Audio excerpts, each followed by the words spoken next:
Good evening, my dear friends and fellow colleagues, and thank you so much, Hamid, for your kind introduction.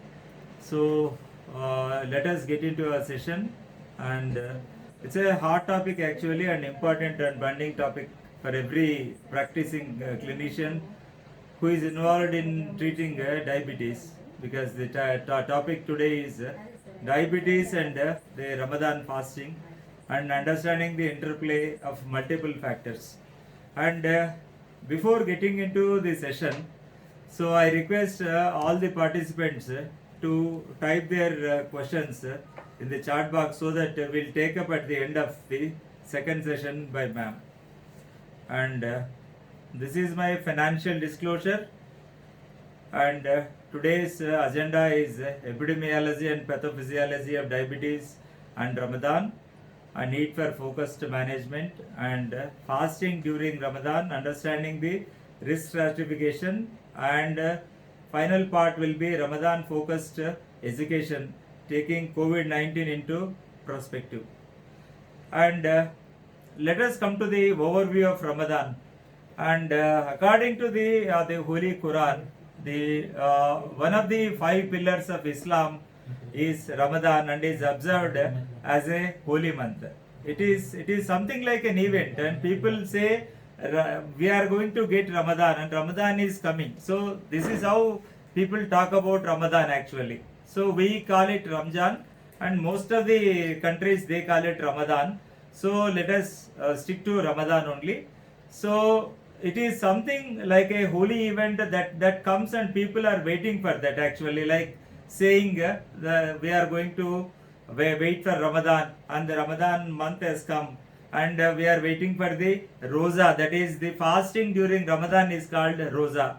And fasting during Ramadan is compulsory for all healthy adult Muslims according to the Holy Quran.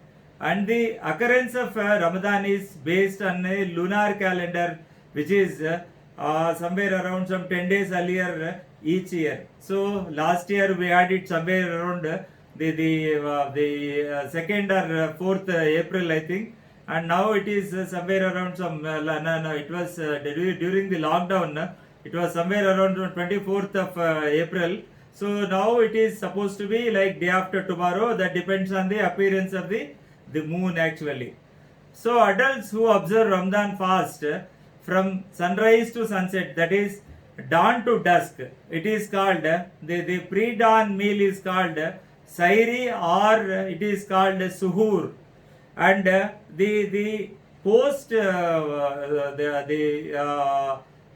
fasting meal is called Iftar, that is meal at the sunset, somewhere around 7 o'clock in the evening, where the fast is broken. And depending upon the season of the geographical location, the duration of the fast will vary according to the time of the year in which Ramadan falls. Suppose it is winter,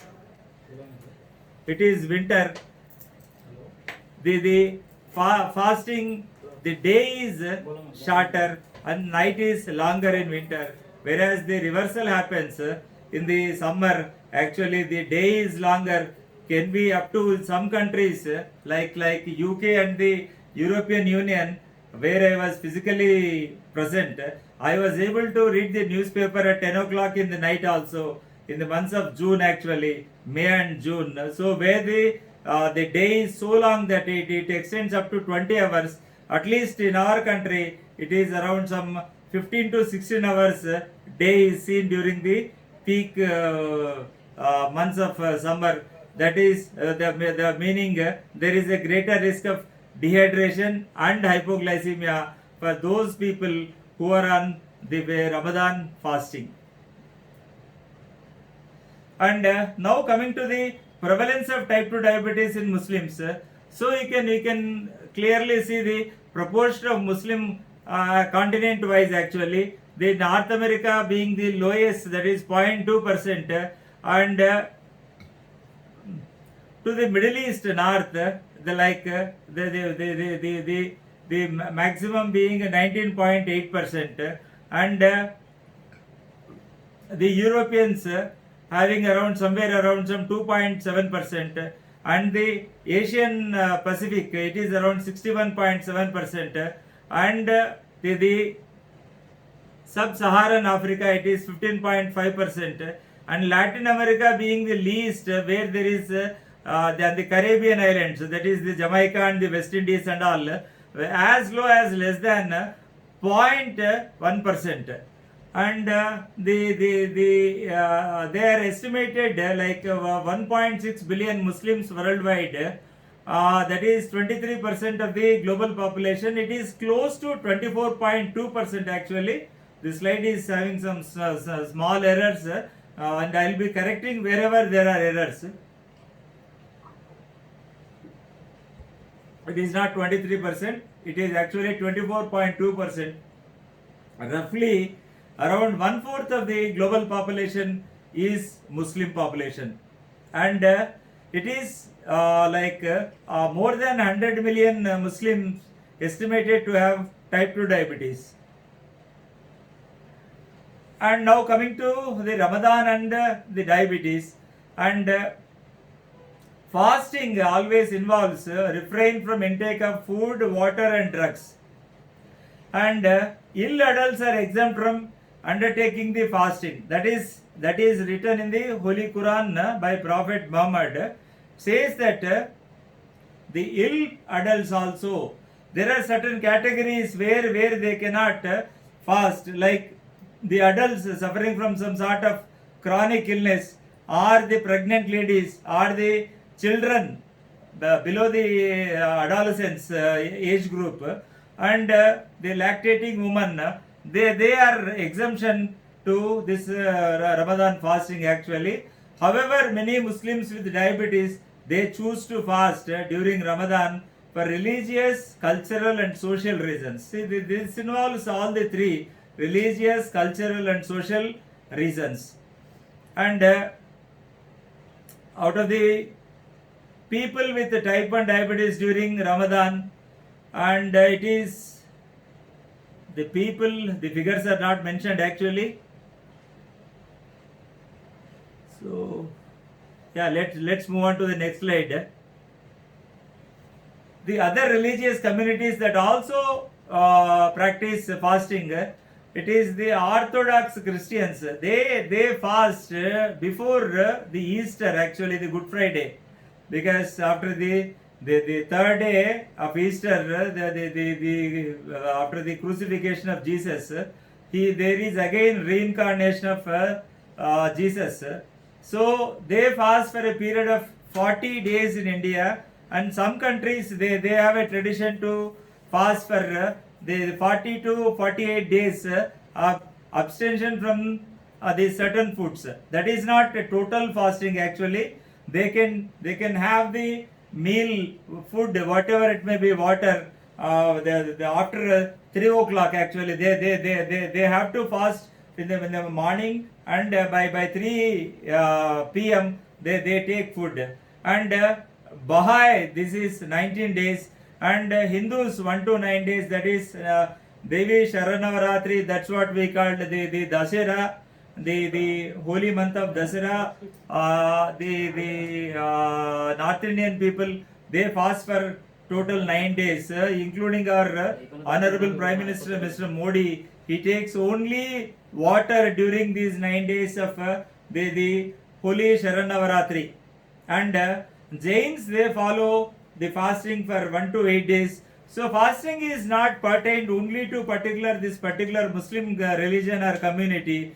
Even others also, the Orthodox Christians or the Orthodox Hindus or the Jains, whatever be the religion and community, they are used to this type of fasting actually.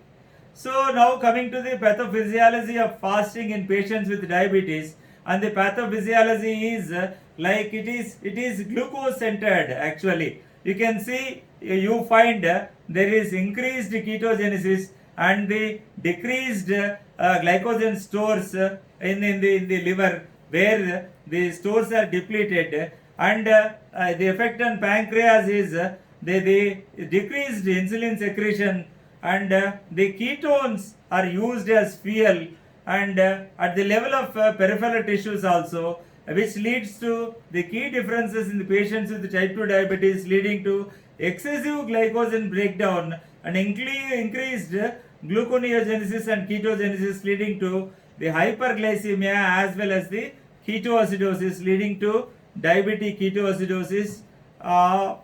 Prior to that, a phase of hyperglycemia. And how does the fasting affect the metabolism and diabetes? That is, you can see this. The study is called EpiDiary reports. That what the study name is EpiDiary. It reports that the glucose is like see, when it comes to, actually this is related to glucose.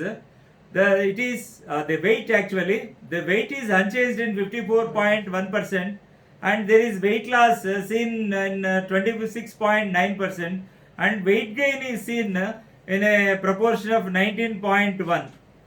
And when it comes to the lipids, we see the potential slight decrease in cholesterol and triglycerides, and the possible increase of high density lipoprotein, that is good cholesterol, HDLC. And when it comes to the glucose parameters, the increased risk of hypoglycemia, and in some we find in contrary the hyperglycemia in some patients.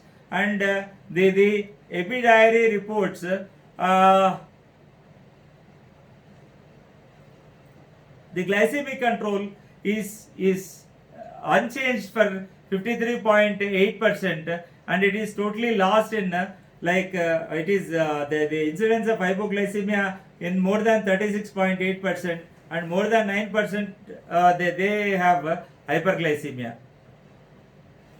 The prolonged fasting is a challenge in treatment of people with diabetes, especially in this particular hot summer. The Muslim Ramadan fasting is a tough job for everybody, keeping this long day and the hot summer in view. The most of the patients are they land up either in the severe hypoglycemia, or the dehydration, or the severe hyperglycemia bar diabetic ketoacidosis, or the thrombosis. And one more thing which is not given here is the electrolyte imbalance, which is to be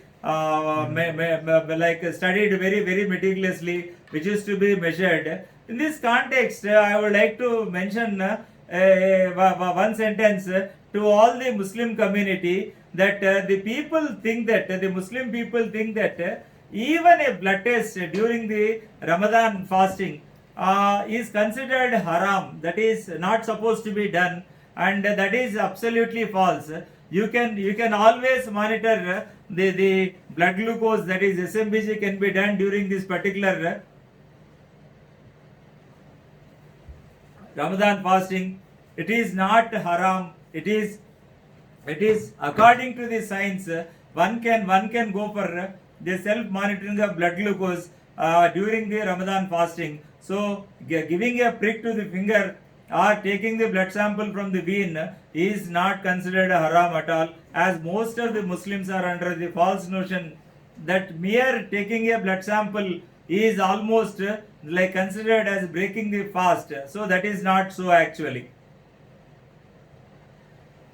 And you can see the EpiDiary study, the severe glycemic complications of fasting during Ramadan actually.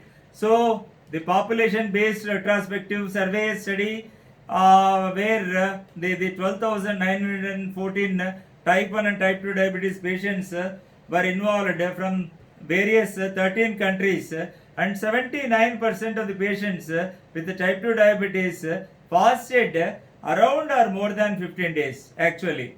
So on the left hand side you can see the overall population, and you can see. So I may kindly be excused and pardoned because I am giving my presentation from a tab actually. This should have been a laptop, but there was a technical glitch. So you are missing some of the components of the slides, and maybe you are viewing that, but I am not able to see the things.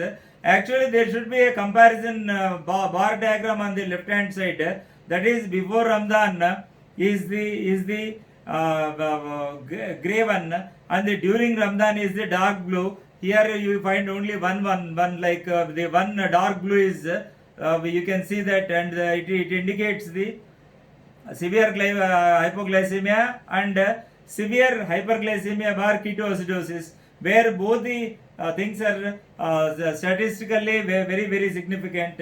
And on the right hand side you can see the patients who fasted for around or more than 15 days.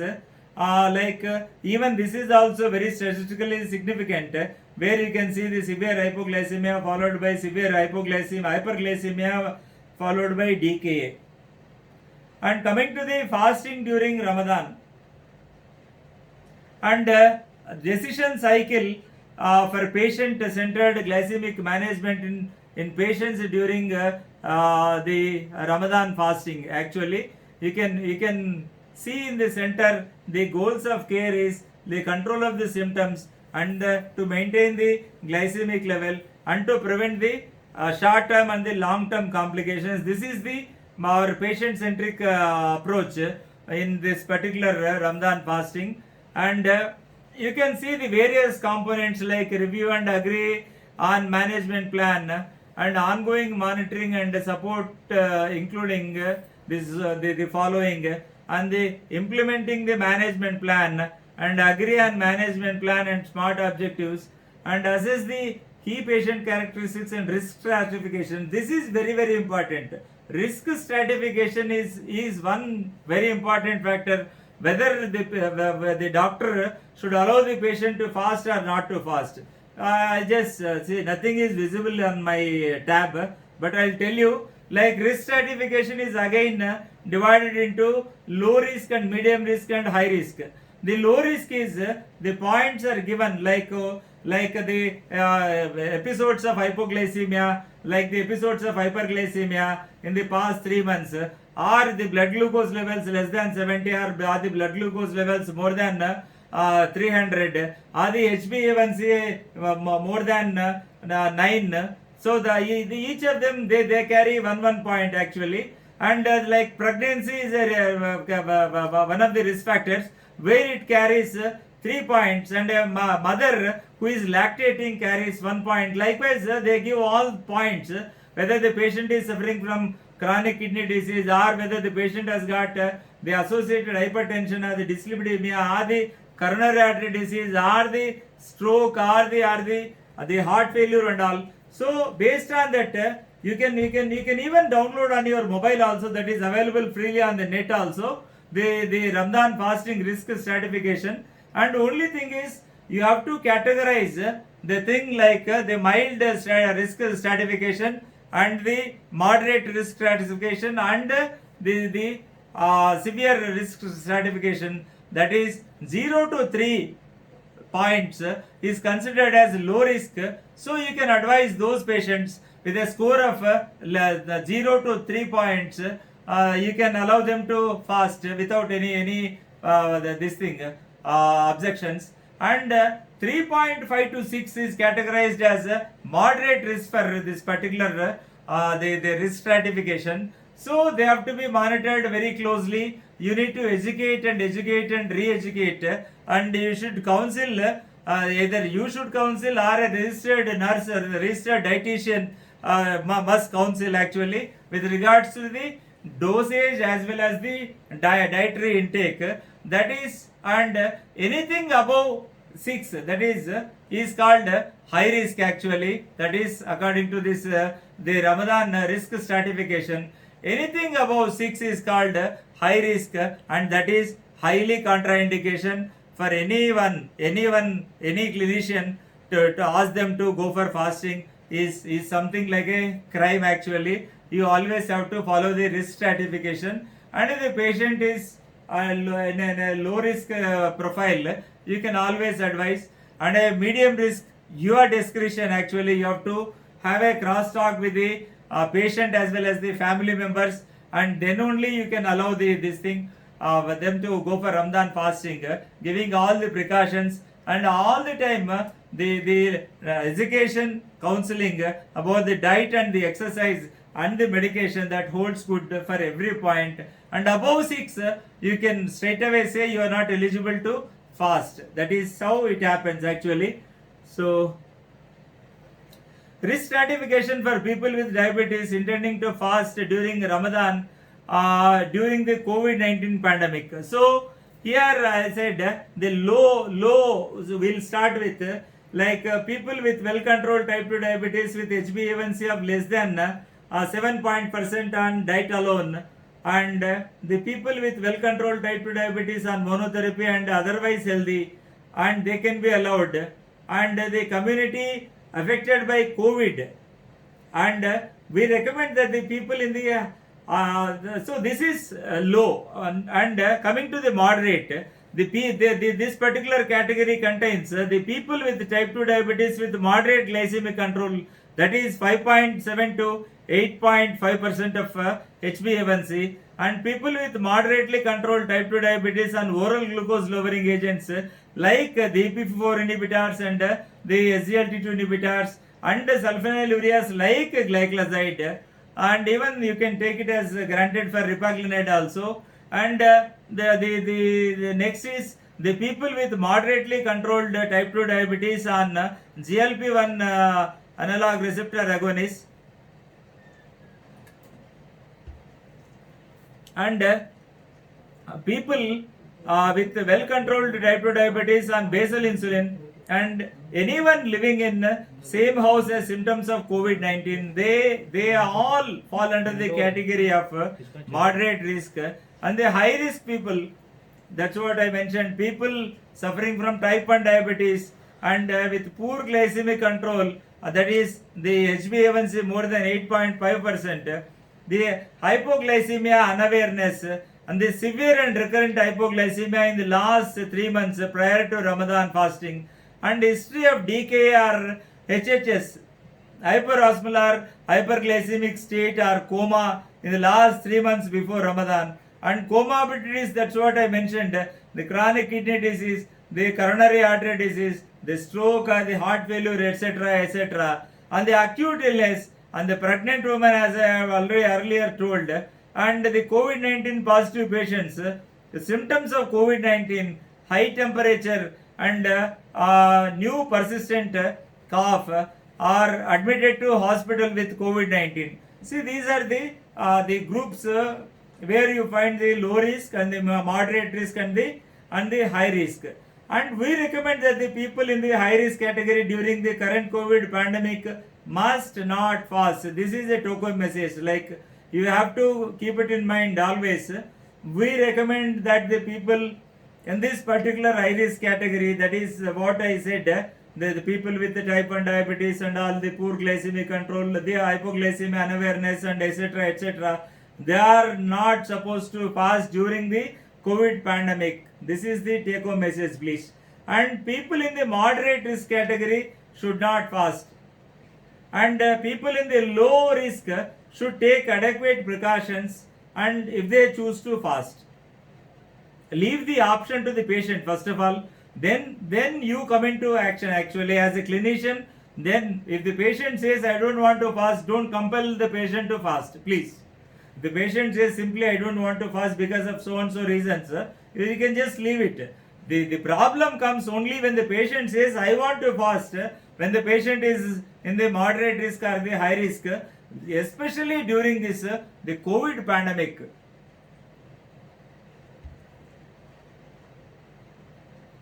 And coming to the last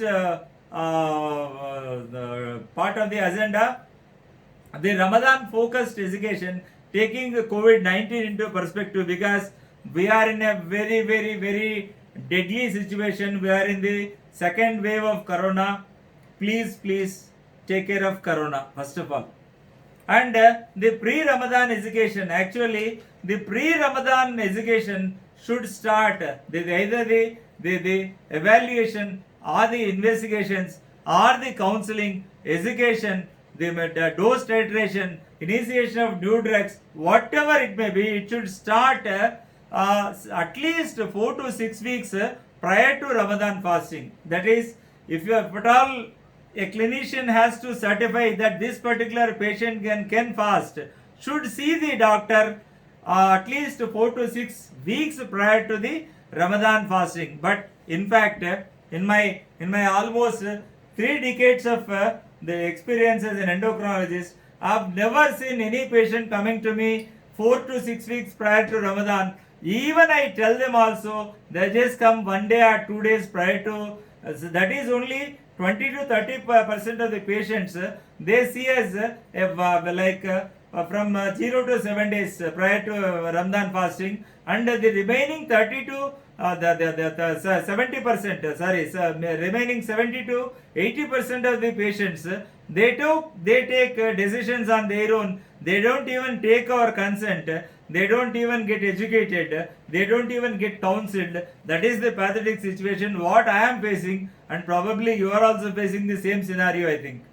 So the pre-Ramadan education has been shown to reduce the incidence of hypoglycemia, absolutely, because we tell them what is to be taken prior to this Sairi or Sahur, what type of meals, and what the tablets will be shifted to night actually. So we do the dose modification, dose titration, and the time when they take the tablets, or even the insulin also we change it, because coming to the insulins, I tell you we almost go for the same dose during iftar, but the dose will be reduced by 20 to 50% if it is in the case of biphasic premixed insulin, let it be human insulins or even the analogs also, we straight away reduce the insulin, the morning insulin, that is the pre-dawn insulin will be reduced by 20 to 50%. And the pre-Ramadan education program should be aimed at the patients with diabetes, the healthcare practitioners managing the patient, and individuals in the community who support patients and the healthcare professionals. So these people must be targeted, and pre-Ramadan education program should be given to all these categories. And key components of a Ramadan focused education program, that is risk quantification and exemptions, and removing misconceptions about this particular topic, and blood glucose monitoring, SMBG. See, you have to allow the patient for Ramadan fasting only subjected to the, it's a clause that implies always that the patient should go for SMBG. Otherwise, don't allow any patient to the fast at all, because they must know when to take the blood sugars, and how to monitor the blood glucose levels. And blood glucose monitoring is very important prior to the iftar, that is half an hour to 1 hour prior to the iftar. We have to take one blood sugar reading. If it is less than 70 milligrams per deciliter, and it is high time that the patient has to break the fast. And 2 hours after the iftar meal, post iftar meal, you have a blood glucose level, and that should not be grossly elevated. It should not be a gross hyperglycemia. If it crosses the 2 hour post iftar meal, crosses the blood sugar crosses 300 milligrams per deciliter, it is high time the patient has to break the fast. And these are the 2 times where you have to be very vigilant and very cautious, because anything below 70 and anything above 300, and this is the time actually, half an hour, 30 minutes to 60 minutes prior to the breaking of fast, you have to take one sample, and 2 hours post iftar meal you have to take one more sample, so that you'll know when the patient is in hypoglycemia, when the patient is in hyperglycemia. So accordingly you can advise the patient, and fluid and dietary advice, because keeping this dehydration and the electrolyte imbalance in view, the profuse sweating what we have in our areas, the Indian scenario, I'm particularly talking to our own scenario, not with that of the Western scenario, please. And so keeping our scenario in view, ask the patient to take plenty of fluids from iftar to sahur. That is, ask the patient to take a lot of water, lot of buttermilk, a lot of ragi ganji, the barley ganji, and the lime and lemon water, and should be taken in plenty to avoid with pinch of salt. It can be taken to avoid the loss of sodium and the loss of chlorides actually. The sweat is nothing but sodium and chloride. And the physical activity and exercise advice and the medication adjustment and test fasting and when to break the fast. That's what I said. The patient must be educated well in advance and must be counseled against this particular point. The important point is when to break the fast. It's a $1 million question actually. The patient must be able to recognize when to break the fast, and also the treating clinician also must be able to recognize when to ask the patient to break the fast. That is, I said, below 70 or above 300 is an absolute indication to break the fast. And recognition of hypoglycemia and hyperglycemia symptoms during this particular the Ramadan fasting is very important. These are the key components. That's what we discussed about during the Ramadan fasting. And the recommended timings to check blood glucose levels during Ramadan fasting. And you have this the morning the sahri or the sahur. You can have the first sample at the morning, that is dawn, somewhere around the morning, and the second sample also can be taken, and the third sample somewhere around the midday, noon, that is 12 o'clock, noon, and afternoon also you can evening you can have the samples, and then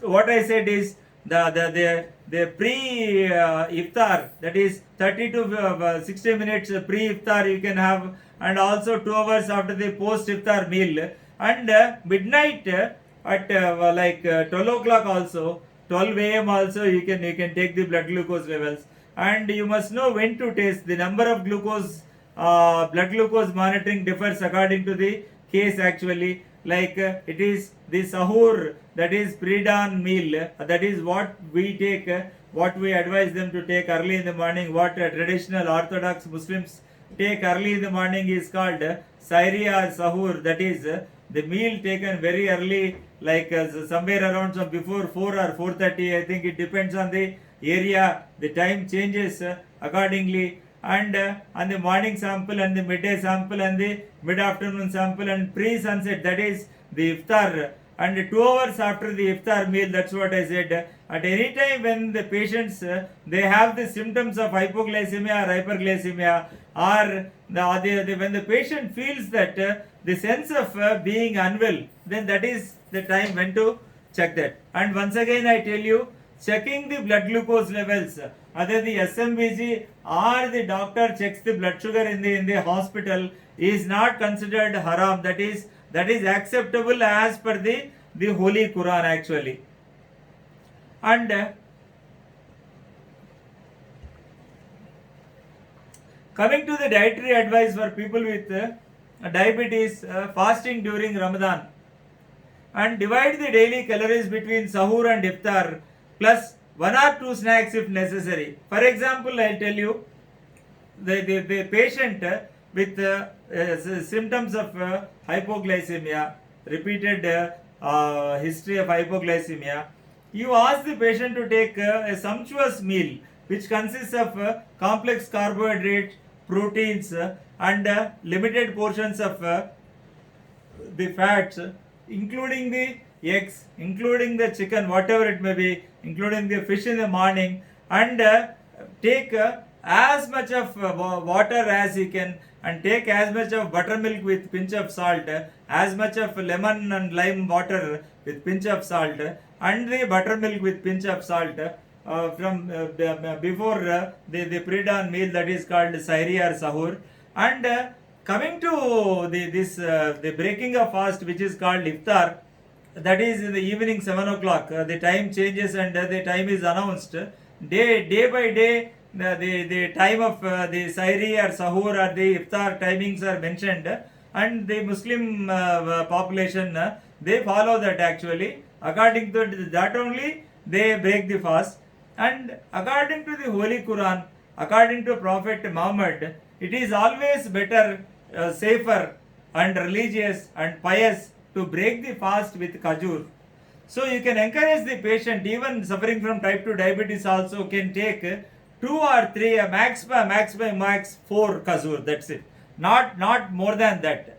The 2 or 3 are reasonably good, and if they want to take one more also, they can take. They are at liberty to take this particular during the holy Ramadan fasting, because scientifically also it is so exactly correct as Prophet Muhammad said, and he did it also. Actually, it is religiously pious to do that particular aspect of the breaking fast with this khajur dates is very scientifical and very logical, keeping in the particular sense of glycemic index. When we take this glycemic index of khajur dates, it falls under the category of low glycemic index, and it immediately releases the energy to the patient, and he will be recharged with taking dates or khajur. So for one reason is scientifically it is low glycemic index, but you are not supposed to exceed 3, maximum is 4 dates. 1, 2 is okay, 3 is okay, but 4, beyond 4 is not acceptable. And second thing is, it is religious and pious also, according to Prophet Muhammad, because he did it actually. So every Muslim can follow that, and after that he can have some few sips of water, few sips of lemon lemonade, or few sips of buttermilk or ganji, whatever it may be, ragi ganji or barley ganji, sabja, what is it may be, they can take that. And after that you ask the patient to have some fruits actually. So it's a mix and match fruits, like okay, you can cut all the pieces and they can take some fruits, and then just relax and take the medicine and have a like okay, if it is the tablet, if it is the glycoside, ask the patient to wait for half an hour and take that. The patient is on biphasic premixed human insulin, ask the patient to take half an hour prior to that post iftar meal, and they can have that accordingly. And the analogs can be, they just can be had just prior to meal. They can have the meal, and they can divide this particular post iftar meal. As an experienced clinician, I advise all the Muslim patients to divide their post iftar meal into 2 parts. That is, they have to go for the Taraweeh prayers actually after the main major meal after the iftar. They have to go for Taraweeh prayers, and that is the toughest part actually. That takes almost 50 to 60 minutes of time, where there will be lot of exercise to the patient, standing, kneeling, bending and all it takes. So after that again take a meal after Taraweeh prayers, a major meal after Taraweeh prayers, before Taraweeh prayers, and a short meal after the Taraweeh prayers will not allow the patients to get into hypoglycemia. So for the patients suffering from diabetes, per se, I'm talking to the in the constant context of this particularly the patients who are suffering from diabetes on fasting only, not to the general population without diabetes. They can do whatever they want to do. They can have a single major meal. That's not a problem at all. So this is like the broad dietary principles, and ask the patient to take plenty of fluids from iftar until the next day sairi, that is sahur. And so we just come to this point. Ensure meals are well balanced. Yes, all the time the meals should be well balanced, nutritious, good nourished, and which contains like 45% to 50% of the complex carbohydrates. Example, the barley, wheat, oats and the millets and the whole grains and the semolina and the beans and the lentils. They are all the complex carbohydrates, and try to avoid simple carbohydrates. And 20 to 30% of the protein, and more than 35% of the fat, preferably the monounsaturated fatty acids and the polyunsaturated fatty acids. The MUFA and the PUFA must be encouraged, and it's always better to increase the quantity of the portion of protein to 30 to 40% rather than the 20 to 30%, because protein is much required during this hot, humid the summer. You badly require protein, either in the form of the vegetable protein or in the form of animal protein, whatever it may be. But I would like to the curtail the animal protein, keeping in the view that the animal protein gives you good energy, but as you take this chicken and mutton and all, like we have the habit of taking a spicy meal, so that may lead to lot of thirsty feeling, so the patient cannot continue the fasting, so he has to break the fast. So best is the vegetarian diet is the best diet during this particular the sahur or the sahri. And if at all you are fond of chicken or something else, you want to go for the fish and all, you can go in the night after iftar, or the pre tarawih meal or the post tarawih meal, you can add that particular components, so that you will be at liberty to taking the fluids until the next day sahri. And the ideal diet should include low glycemic index, high fiber foods that release energy slowly before and after fasting. That is, I always encourage raw vegetable salads and also the plenty of fruits, because you can take fruits in plenty during Ramadan. It's not a problem at all, because it's a long fasting to 14 to 16 hours. It depends on the area where you live, and it varies. So you can actually go for the granary bread and the beans and the rice, and they should include plenty of fruits and vegetables and salads. That's what I said. Minimize the foods that are high in saturated fatty acids. That is, we know that people suffering from not only diabetes, anybody, even the normal individual also, the otherwise not a patient also, the patient suffering from diabetes, hypertension or dyslipidemia, or the coronary artery disease, or the strokes, whatever it may be, the atherosclerotic cardiovascular disease, they should not take the saturated fatty acids. And the percentage of saturated fatty acids in the entire the portfolio of fats should not be more than 10%. So 10% only is the limit of the saturated fatty acids out of all the 30 or 40% of fats that one is allowed to. And to the best of my knowledge,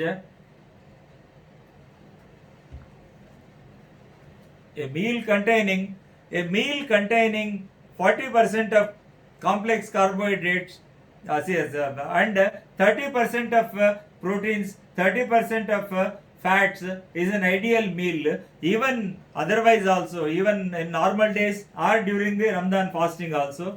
And the what is to be avoided, like saturated, is that we are fond of the pakoras, what we call pakodi and all, the samosa and the ghee. So these must be avoided. You can take like 1 spoon of ghee is not going to harm you like anything, because one ghee hardly has got one teaspoon, that is 5 ml of ghee will not harm you. That comes under the 10% of the allowed saturated fats. And avoid sugary desserts. That is very, very important, because Muslim people are very fond of the desserts, and their desserts are also very tasty. We are also like tempted by their the tasty desserts. When we get the food after this fasting is over, we doctors have the great privilege of getting the tasting the Muslim food on the day of Ramzan actually. So use small amounts of oil when cooking. That's what I said. And the oils you can use is, you best use the olive oil toppings and all, and the canola oil and the rapeseed oil, or the rice bran oil. There even this oil, the groundnut oil also can be encouraged. And lot of oil will make you thirsty, and that will disturb your fasting actually. Keep adequately hydrated. That's what I have been telling from the beginning. Avoid dehydration and avoid this electrolyte imbalance, that is dyselectrolytemia. So keep hydrated between the sunset and the sunrise, that is dawn, before dawn to after the dusk. And so by drinking water or other non-sweetened beverages, I never said the sweetened beverages, let it be SSB, again the sweetened beverages are divided into sugar sweetened beverages and artificially sweetened beverages, SSB and ASB. So never encourage either sugar sweetened beverages or the artificially sweetened beverages.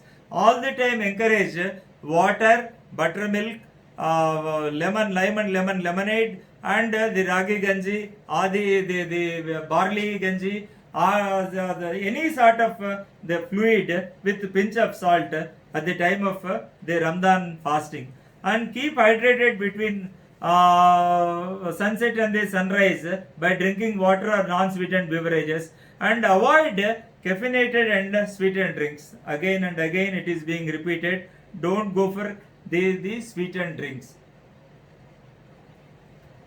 That will complicate the things and that will make you more thirsty. And physical activity and exercise advice. So I don't find anything in my tab. Sorry, I may kindly be excused.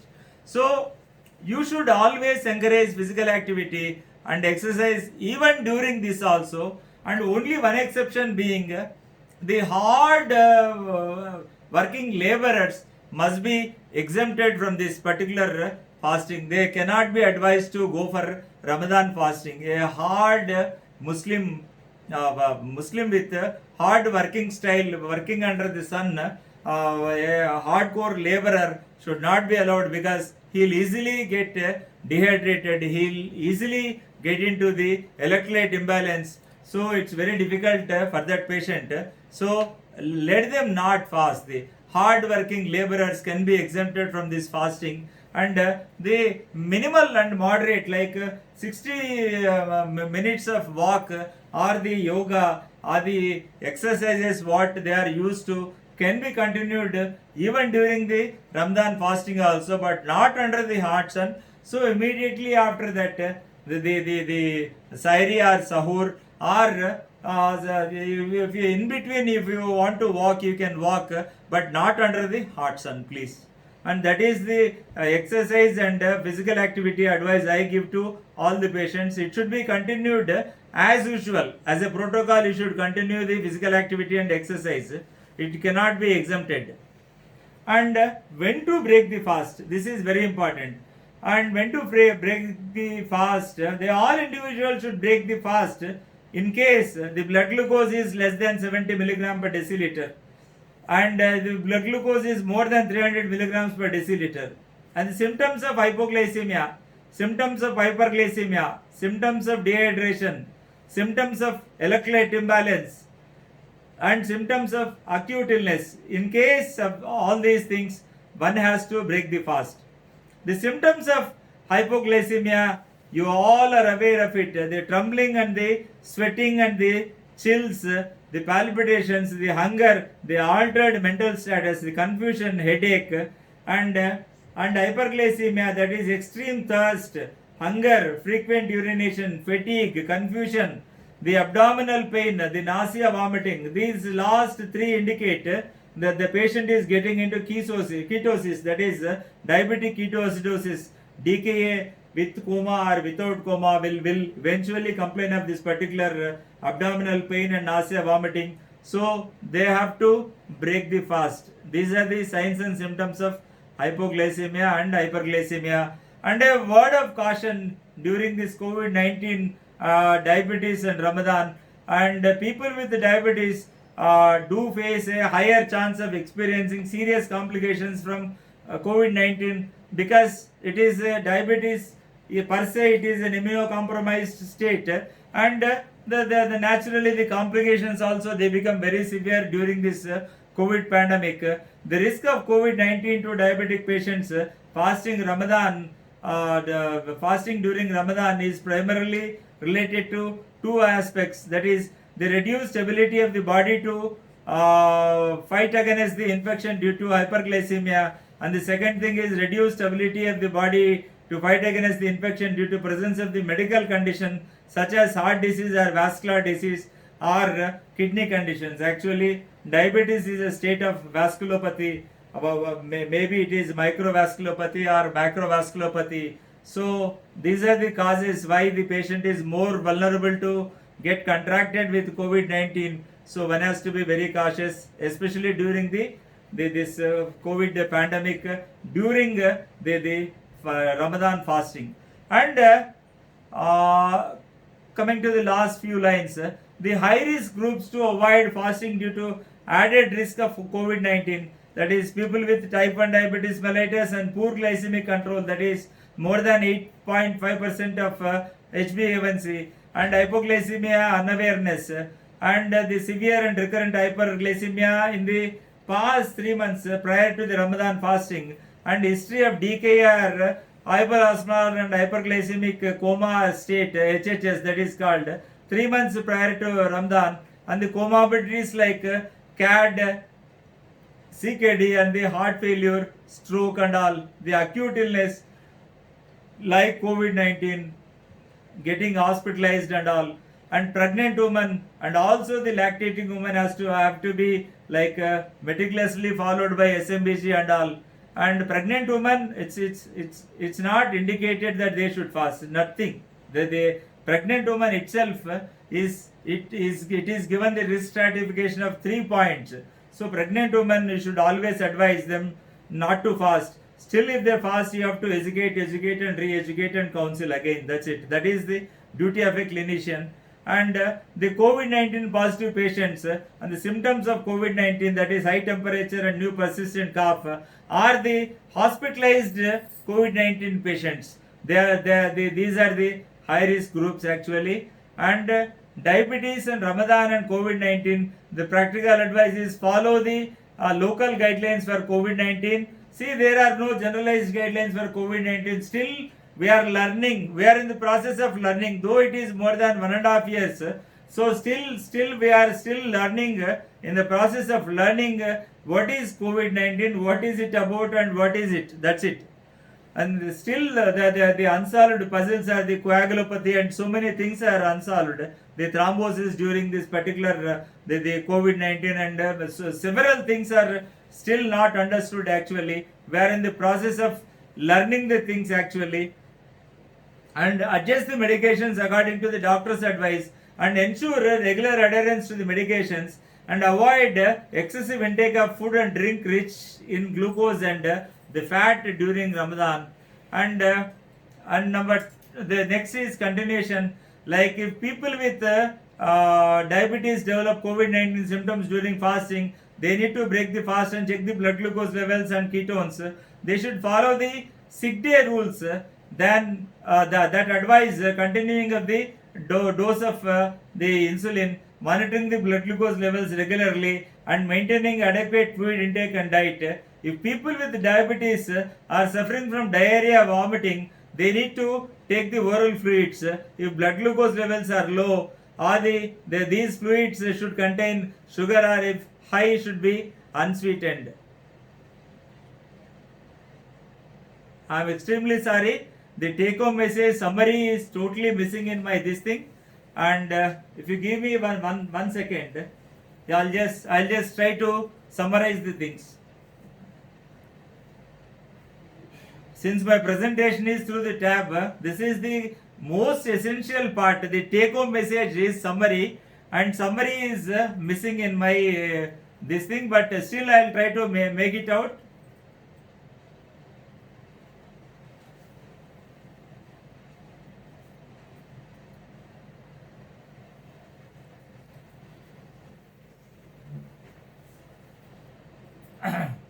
And the number one take home message is the fasting poses a challenge to effective management of diabetes. And next is the risk stratification and structured diabetes education form an integral component of the management of diabetes during Ramadan. And because of the real dangers resulting from the complications of diabetes on the health of the patients and their lives, all possible means of guidance and education must be pursued, especially during the current COVID pandemic situation. And for the doctors, I just want to make a simple statement. As recently as just a couple of weeks ago, the International Diabetes Federation has given IDF DAR guidelines 2021. So that is DAR is nothing but diabetes and Ramadan. So international diabetes and the diabetes and Ramadan 2021 guidelines are there in the net. You can download, you can go through them, because I cannot give a very lucid talk because it takes around 1 to 2 days to make this topic complete. So since you are running short and I am also running short of time, you please can go through that IDF DAR, the guidelines 2021. You can download from the net and you can go through it, please. And thank you so much for your patient listening. Thank you.